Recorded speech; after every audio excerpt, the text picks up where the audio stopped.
భగవద్గీతలో శ్రీకృష్ణుడు అర్జునునితో ఇలా అంటాడు: ఓ పార్థ, అనన్యచిత్తముతో నన్ను స్మరించువారికి అతని నిరంతర భక్తియుత సేవ కారణమున నేను సులభముగా లభ్యుడనై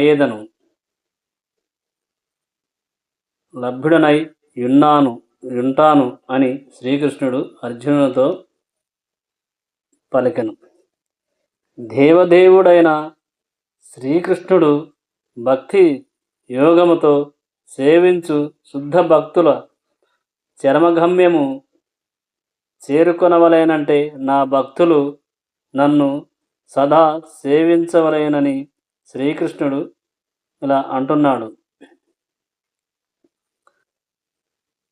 అర్ధార్థుల కల్పన పూర్ణతత్వ వేత్తలనేడి 4 రకములు భక్తులు పేర్కొనబడిరి. కర్మయోగము, జ్ఞానయోగము, హఠయోగము మొదలగు వివిధ ముక్తి విధానములు కూడా వివరించబడినవి. ఈ యోగ విధానములు భక్తిని కొద్దిగా కలిగి యున్నను జ్ఞాన, కర్మ, హఠాది ఎట్టి యోగములతోనూ సంపర్కము లేనటువంటి శుద్ధ భక్తి యోగము అని పేర్కొనబడినది. అనన్యచేత అను పదముతో తెలుపబడినట్లు శుద్ధ భక్తి యోగమునందు భక్తుడు కృష్ణుని తప్ప అన్యమును వాంఛింపడు, ఎవరిని కొలవడు. అట్టి శుద్ధ భక్తుడు స్వర్గలోకములకు పోలేనని గాని, బ్రహ్మజ్యోతిలో లీనము కాలేనని గాని, భావబంధముల నుండి విముక్తిని పొందవలెనని గాని వాంఛింపడు. అట్టివాడు దేని మీద కూడా ఆశపడడు. కనుకనే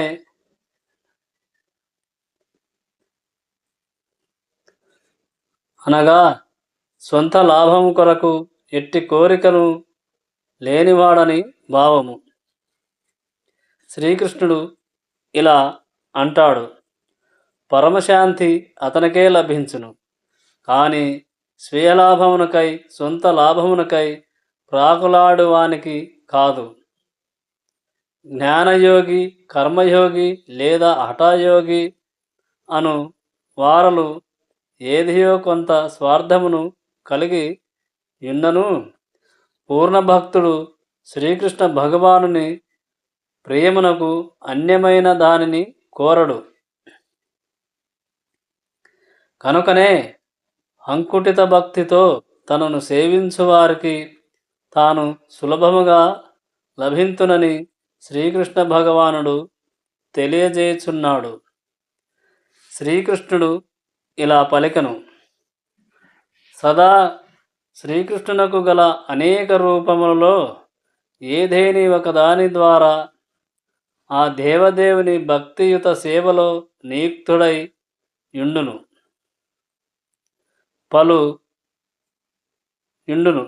శ్రీకృష్ణునకు రాముడు, నరసింహుడు వంటి సంపూర్ణాంశములు మరియు అవతారములు అనేక రకములు కలవు. శ్రీకృష్ణుడు ఇలా అంటాడు: భగవానుని ఈ దివ్య రూపములో ఏదియో ఒక దాని యందు భక్తుడు భక్తియోగముతో మనస్సును సంలగ్నము చేయును. ఇతర యోగాభ్యాసములు పొందు వివిధ కష్టములను అటువంటి భక్తుడు ఎన్నడను పొందడు. భక్తియోగము సరళము, పవిత్రము, సులభమగుటయే అందులకు కారణము. అట్టి భక్తిని కేవలము హరే కృష్ణ మహామంత్ర జపము చేయుచు ఎవరినైనను ప్రారంభించవచ్చును అని శ్రీకృష్ణుడు పలికెను. శ్రీకృష్ణుడు ఇలా పలికెను: శ్రీకృష్ణ భగవానుడు సర్వుల ఎడ దయాపూర్ణుడై ఉండును, కానీ తననే అంచలంచల మనస్సుతో సదా సేవించేడి వారి అందరికీ మాత్రము అతడు ప్రత్యేకముగా మొగ్గు చూపుచుండును. అట్టి భక్తులకు అతడు పలు రీతుల సహాయ పడుచుండును. కనుకనే సంపూర్ణ శరణాగతుడై భక్తియోగమున నియుక్తుడైన వాడు దేవదేవుని యథార్థముగా తెలియజేయగలడని శ్రీకృష్ణ భగవానుడు అర్జునుడితో పలికెను.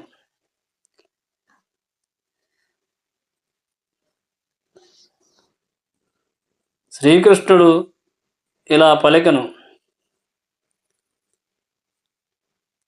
తన ధామమునందే పొందు రీతిలో అట్టి భక్తునకు తగిన బుద్ధిని శ్రీకృష్ణ భగవానుడే వసగుచున్నాడు.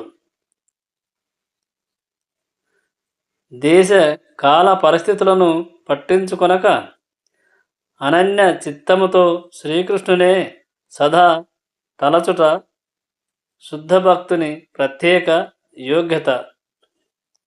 భక్తుడైన వాని భక్తి యందు ఎట్టి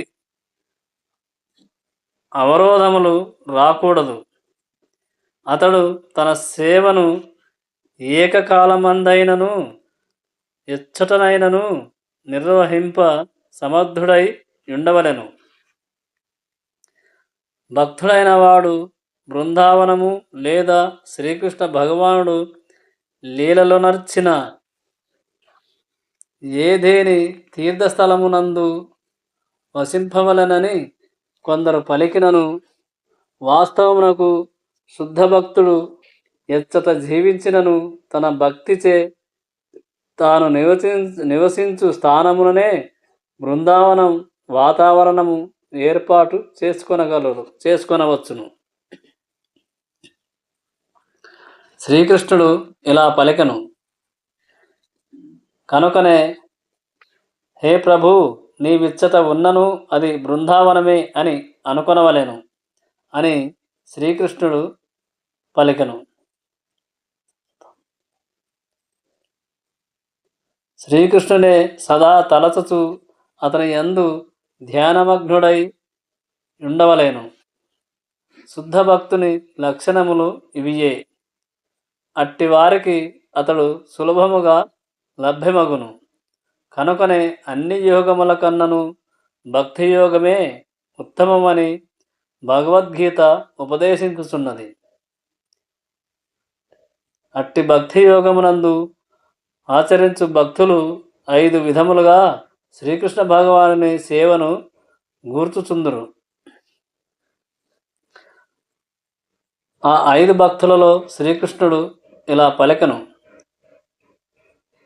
1 శాంత భక్తుడు, శాంతరసము ద్వారా భక్తియుత సేవను గూర్చెడివాడు. 2వ వాడు దాస్య భక్తుడు, దాసునిగా భక్తి యోగమునందు విముక్తుడైన వాడు. 3వ వాడు సఖ్యాభక్తుడు, స్నేహితుని రూపమున సేవను గూర్చెడివాడు. 4వ వాడు వాత్సల్య భక్తుడు, పితృభావముతో సేవను గూర్చెడివాడు. 5వ భక్తుడు మధుర భక్తుడు, మధుర్య భావముతో ప్రియురాలిగా భక్తుని గూర్చెడివాడు. ఈ మార్గముల అన్నింటిలోనూ శుద్ధ భక్తుడు శ్రీకృష్ణ భగవానుని సేవలో సతతము నిలిచి ఉండేడివాడు. శ్రీకృష్ణుడు ఇలా పలికెను: అతనిని మరువకుండును.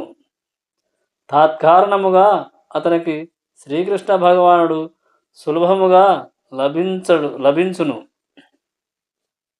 అట్టి శుద్ధ భక్తుడు క్షణకాలము సైతము శ్రీకృష్ణుని మరవలేడు. అదే విధముగా భగవానుడు సైతము అతనిని క్షణకాలమున మరవబోడు. ఇదియే హరే కృష్ణ హరే కృష్ణ కృష్ణ కృష్ణ హరే హరే, హరే రామ రామ రామ హరే హరే అను మహామంత్రము ఎప్పుడు కీర్తించిన వాడికి దివ్యపరమై ఉన్నది. ఈ మంత్రము ఎప్పుడు కీర్తించువానికి శ్రీకృష్ణ భగవానుడు ఎప్పుడు సదాసేవలో భక్తుని శ్రీకృష్ణుడు భక్తునికి ఎప్పుడు అనుగ్రహం దొరుకుతుంది.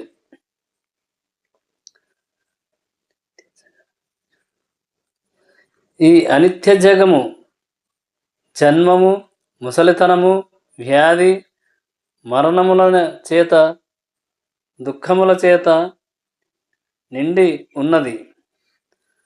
శ్రీకృష్ణుడు ఇలా పలికను: పూర్వత్వమును పొంది కృష్ణలోకమైన గోలోక బృందావనమును పొందిన మహాత్ముడు తిరిగి ఈ నరలోకమునకు రాడు అని శ్రీకృష్ణుడు పలికెను. అట్టి శ్రీకృష్ణ ధామము అవ్యక్తము, అక్షరము, పరమగతి అని వేదాధ్యయమునందు వర్ణింపబడినది. అనగా అది మన భౌతిక సృష్టికి అతీతమైనట్టిది మరియు అచింత్యమైనట్టిది. కానీ అది పరమగతి అయి ఉండి పరమాత్మలకు మాత్రం గమ్యమై ఉంటుంది. మహాత్ములైన వారు పూర్ణభక్తుల నుండి ఉపదేశములను పొందుచుందురు. శ్రీకృష్ణుడు ఇలా పలికెను: ఆ విధముగా వారు కృష్ణ భక్తి సేవలోనే భక్తియోగమునందు క్రమముగా వృద్ధి చెందుదురు. భగవత్సేవలో నియుక్తులై స్వర్గాది ఉన్నతలోకములను గాని చివరకు వైకుంఠలోకములను గాని చేరుకొందురు. శ్రీకృష్ణుడు ఇలా అంటాడు: కేవలము శ్రీకృష్ణుని మరియు శ్రీకృష్ణుని సహచర్యమును తప్ప అన్యమును వాంఛింపరు. శ్రీకృష్ణ భక్తులు వేరే ధ్యాస ఉండదు. వాస్తవమునకు అదే జీవితపు సంపూర్ణత్వమై ఉంటుంది.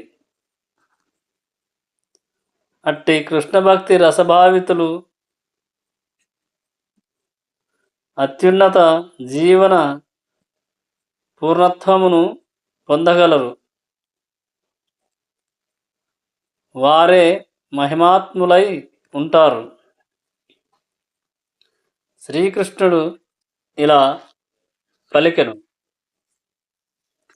భౌతిక జగమునందలి అత్యున్నత లోకములు మొదలుకొని అధమలోకము వరకు గల సర్వలోకములు జన్మ మృత్యు భరితమై దుఃఖ ప్రదేశములే కాని ఓ కౌంతేయ, నా లోకమును చేరినవాడు తిరిగి జన్మ పొందడు. శ్రీకృష్ణుడు ఇలా పలికెను: కర్మయోగములు, జ్ఞానయోగములు, హఠయోగములు వంటి వారు శ్రీకృష్ణుని దివ్యధామమును చేరి పునరావృత్తి రహితులగుటకు పూర్వము భక్తియోగమున పూర్ణతత్వమును పొందిన వలసయే ఉండును. దేవతాలోకములనైన ఉన్నత లోకములను పొందినవారు అందరూ జన్మ మృత్యువులచే ప్రభావితులు అగుదురు. శ్రీకృష్ణుడు ఇలా పలికెను: భూలోకవాసులు ఉన్నత లోకములకు ఉద్ధరింపబడినట్లుగానే బ్రహ్మలోకము, చంద్రలోకము, ఇంద్రలోకము వంటి ఉన్నత లోకములకు చెందినవారు భూలోకమునకు పతనము చెందుదురు. బ్రహ్మలోకమును ప్రార్థింపజేసేడి పంచాగ్ని విద్య అను యజ్ఞము ఛాందోగ్యోపనిషత్తు నందు ఉపదేశింపబడినది. అట్టి యజ్ఞము ద్వారా బ్రహ్మలోకమును పొందినను అచ్చట కృష్ణ భక్తి రసభావనను ఆచరించినచో తిరిగి మానవుడు భూలోకమునకు రావలసి వచ్చును. ఉన్నత లోకములందు శ్రీకృష్ణ భక్తి భావనను కొనసాగించువారు మాత్రము క్రమముగా మరింత ఉన్నతమైన లోకములను చేరుచు విశ్వ ప్రళయముననే ఆధ్యాత్మిక జగమునకు చేరుదురు.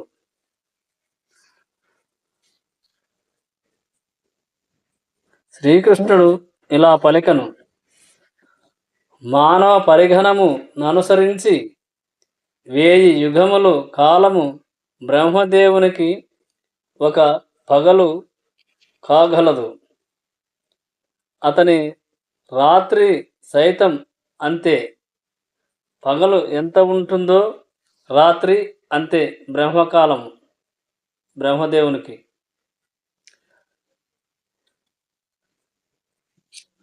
శ్రీకృష్ణుడు ఇలా పలికను: భౌతిక జగత్తు యొక్క కాల పరిమాణం పరిమితమై కల్పములుగా తెలుపబడు ఉండును. అట్టి కల్పము బ్రహ్మదేవునికి ఒక పగటి సమయము. బ్రహ్మదేవుని ఆ ఒక్క పగటి సమయమున సత్య, త్రేత, ద్వాపర, కలియుగములు 1000 సార్లు మారుచుండును. శ్రీకృష్ణుడు ఇలా అంటాడు: ఆ జ్ఞానము మరియు దుర్గుణములు ఏవియును లేకుండా కేవలము సద్గుణము, జ్ఞానము, ధర్మములను కూడి ఉండు సత్యయుగము 17,28,000 సంవత్సరములు కాలపరిమితి కలిగి ఉండును. దానినే సత్యయుగము అందురు. త్రేతాయుగమునందు దుర్గుణము ప్రవేశించును. ఆ యుగము కాలపరిమితి 12,96,000 సంవత్సరములు. ద్వాపరయుగమున సద్గుణము మరియు ధర్మము మరింతగా నశించి దుర్గుణము వృద్ధి పొందును. దాని కాలపరిమితి 8,64,000 సంవత్సరములు. చివరిదైన కలియుగమునందు సద్గుణము దాదాపు కలహమై ఉన్నందున అజ్ఞానము, అధర్మము, దుర్గుణము, వ్యసనాది లక్షణములు తీవ్రముగా విజృంభించుచున్నందున ఈ యుగము కాలపరిమితి 4,32,000 సంవత్సరములు. ఈ యుగము గతము. ఇప్పుడు గడిచినది 5,000 సంవత్సరములు. మన అనుభవము. శ్రీకృష్ణుడు ఇలా పలికను: దీని యందు దుర్గుణము మరియు పాపము విపరీతముగా ప్రబలిపోవును. కనుక యుగాంతమున శ్రీకృష్ణ భగవానుడు కల్కి అవతారమున దానవులను నిర్జించి భక్తులను రక్షించి వేరొక సత్యయుగమును ప్రారంభించును. శ్రీకృష్ణుడు ఇలా పలికను: ఆ విధముగా జగత్కార్యము కొనసాగించెదను. అదే రీతిని 4 యుగములు 1000 సార్లు మారినప్పుడు అది బ్రహ్మదేవునికి పగలవును, పూర్తి చేయును పగలు. అతని రాత్రియు అంతే పరిమాణము కలిగియుండును. శ్రీకృష్ణుడు ఇలా పలికెను: బ్రహ్మదేవుడు అట్టి 100 సంవత్సరముల కాలము జీవించి తదుపరి తన దేహమును త్యజించును. మానవ పరిగణ ప్రకారం బ్రహ్మదేవుని 100 సంవత్సరముల కాలం 300 ట్రిలియన్ల 40 బిలియన్ల సంవత్సరములతో సమానం. ఈ సంఖ్యను బట్టి బ్రహ్మదేవుని ఆయుః పరిమితి అద్భుతమగును. అనంతమగును. ఉన్నట్లు తోచినను నిత్యత్వ దృష్టిలో అది ఒక మెరుపు మెరిసినంత కాలము మాత్రమే.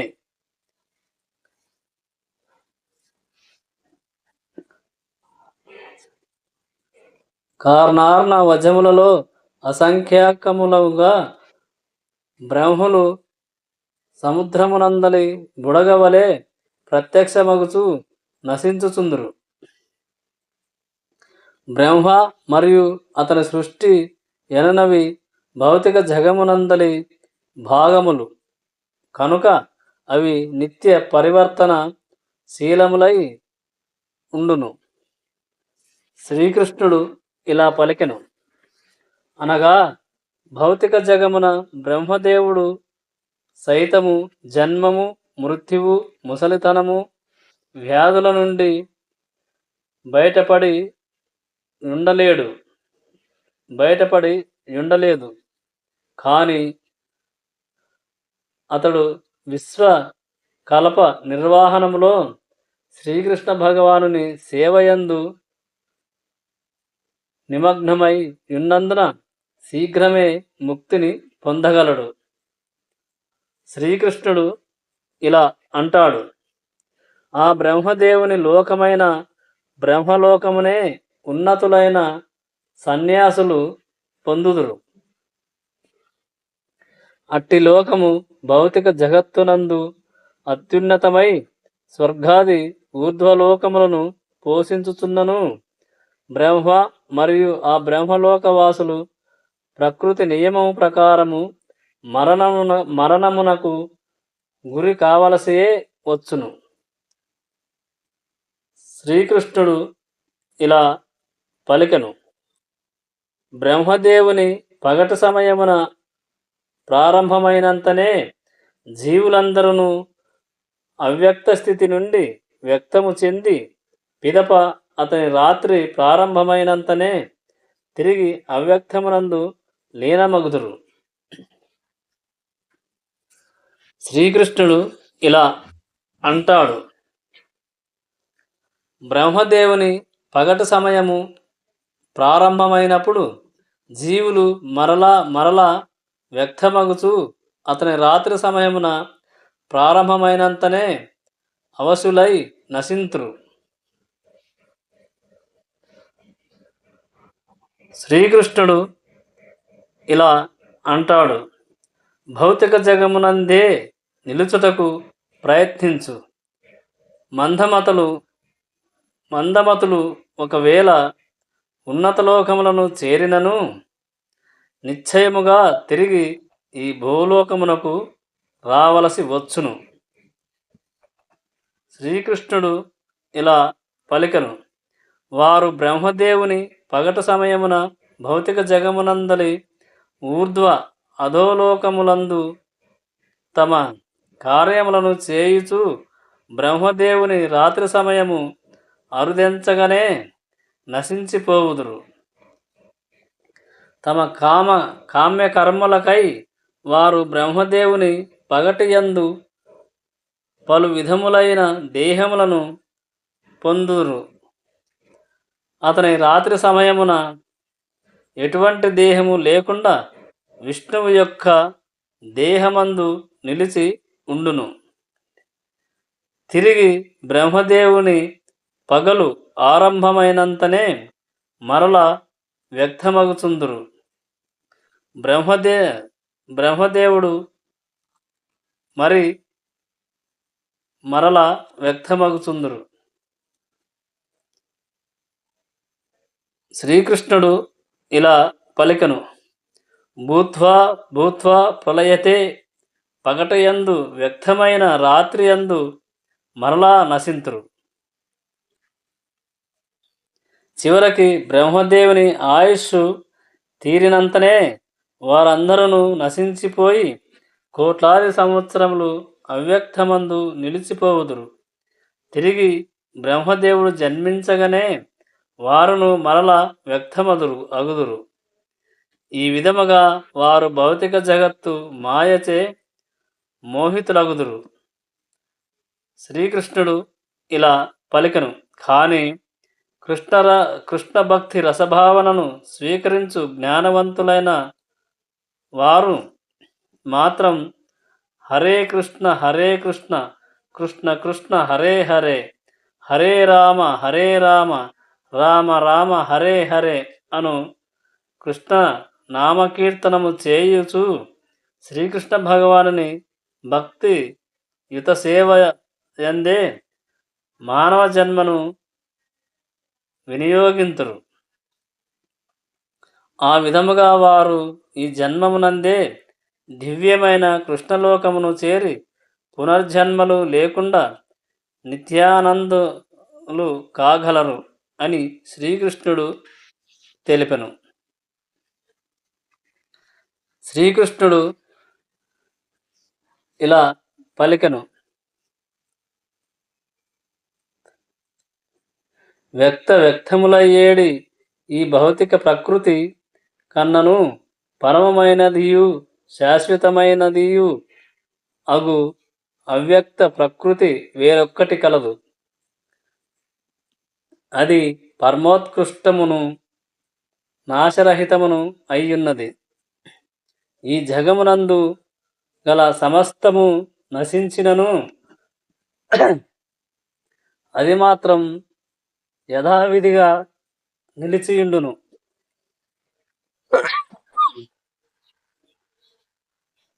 శ్రీకృష్ణుడు ఇలా పలికెను: శ్రీకృష్ణుని ఉత్కృష్టమైన అంతరంగిక శక్తి దివ్యమును శాశ్వతమును అయ్యున్నది. బ్రహ్మదేవుని పగటి సమయమున వ్యక్తమైన రాత్రికాలమున నశించు భౌతిక ప్రకృతి యందలి మార్పులకు అది అతీతమైనది. అనగా శ్రీకృష్ణుని ఉన్నత శక్తి భౌతిక ప్రకృతి గుణమునకు సంపూర్ణముగా విరుద్ధమైనది. ఉన్నత ప్రకృతి మరియు న్యూన ప్రకృతి అనునవి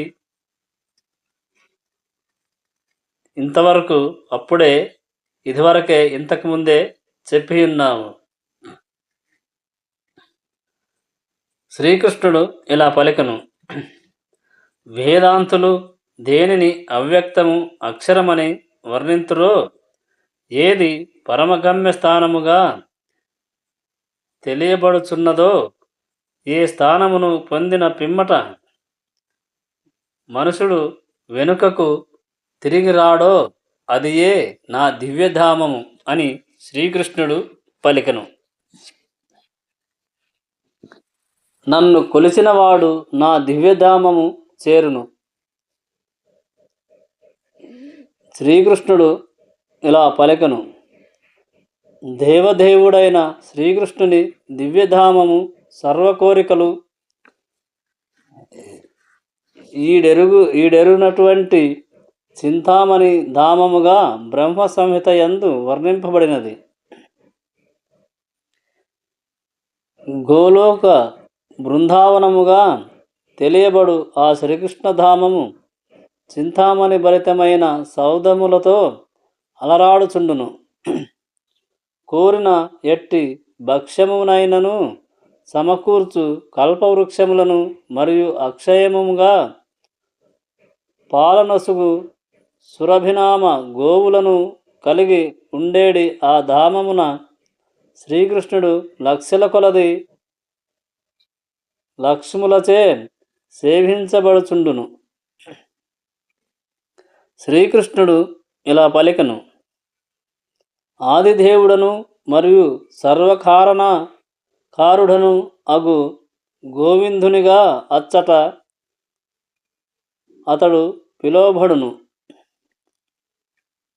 మధురముగా వేణుపు నూదు అతని దివ్య రూపము సర్వజగన్మోహనమై ఉండును.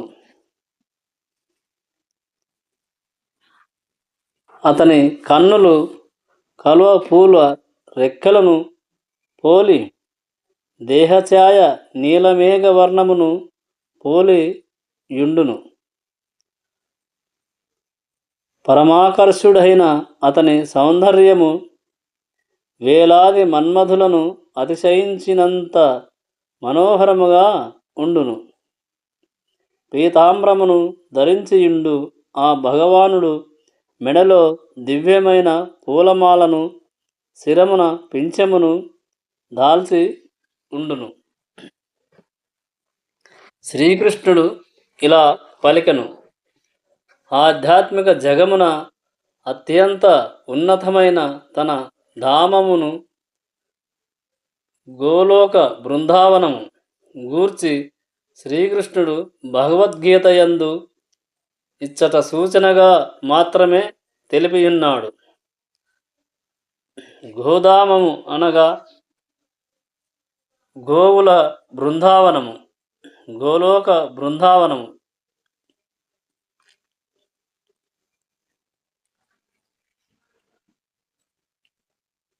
ఈ భౌతిక జగమునకు తిరిగి రాడు. నన్ను కొలిచినవాడు నాలోనే లీనమగుదును. తిరిగి మరి జన్మ ఉండదు.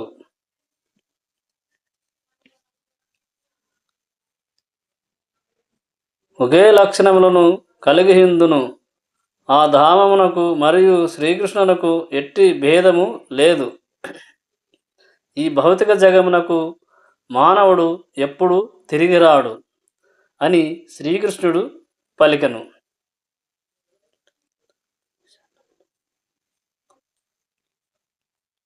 ఢిల్లీ నగరమునకు ఈశాన్యముగా 90 మైళ్ళ దూరములో ఉన్న బృందావన పుణ్యభూమి ఆధ్యాత్మిక జగమునందలి ఆ గోలోక బృందావనము ప్రతిరూపము. శ్రీకృష్ణ భగవానుడు ధరిత్రిపై అవతరించినప్పుడు మధురామండలము నందలి 84 చదరపు మైళ్ళ విస్తీర్ణము గల ఆ బృందావన భూమి అందే క్రీడించి ఉండెను. శ్రీకృష్ణుడు ఇలా అంటాడు: సర్వుల కన్నను అధికుడైన దేవుడు అనన్య భక్తి చేతనే పొందబడును. అతడు తన ధామమునందు నిలిచియున్నను సర్వవ్యాపి అయి ఉన్నాడు, మరియు అతని యందే సమస్తము స్థితిని కలిగియున్నది.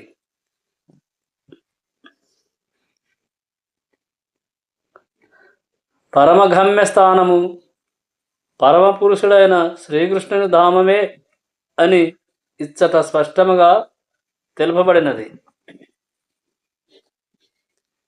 శ్రీకృష్ణుడు ఇలా పలికెను: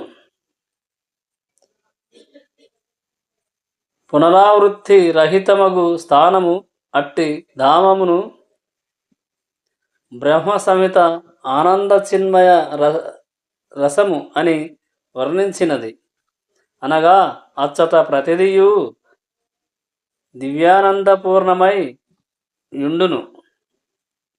అచ్చట ప్రకటితమగు వైవిధ్యమంతయు ఆధ్యాత్మిక ఆనందపూర్ణమే గాని భౌతికము కాదు.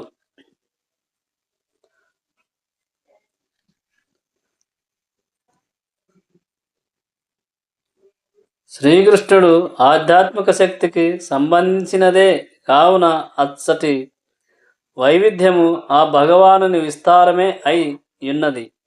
ఇక భౌతిక జగమునకు సంబంధించినంత వరకు అతడు స్వధామమునందే సదా నిలిచియుండును.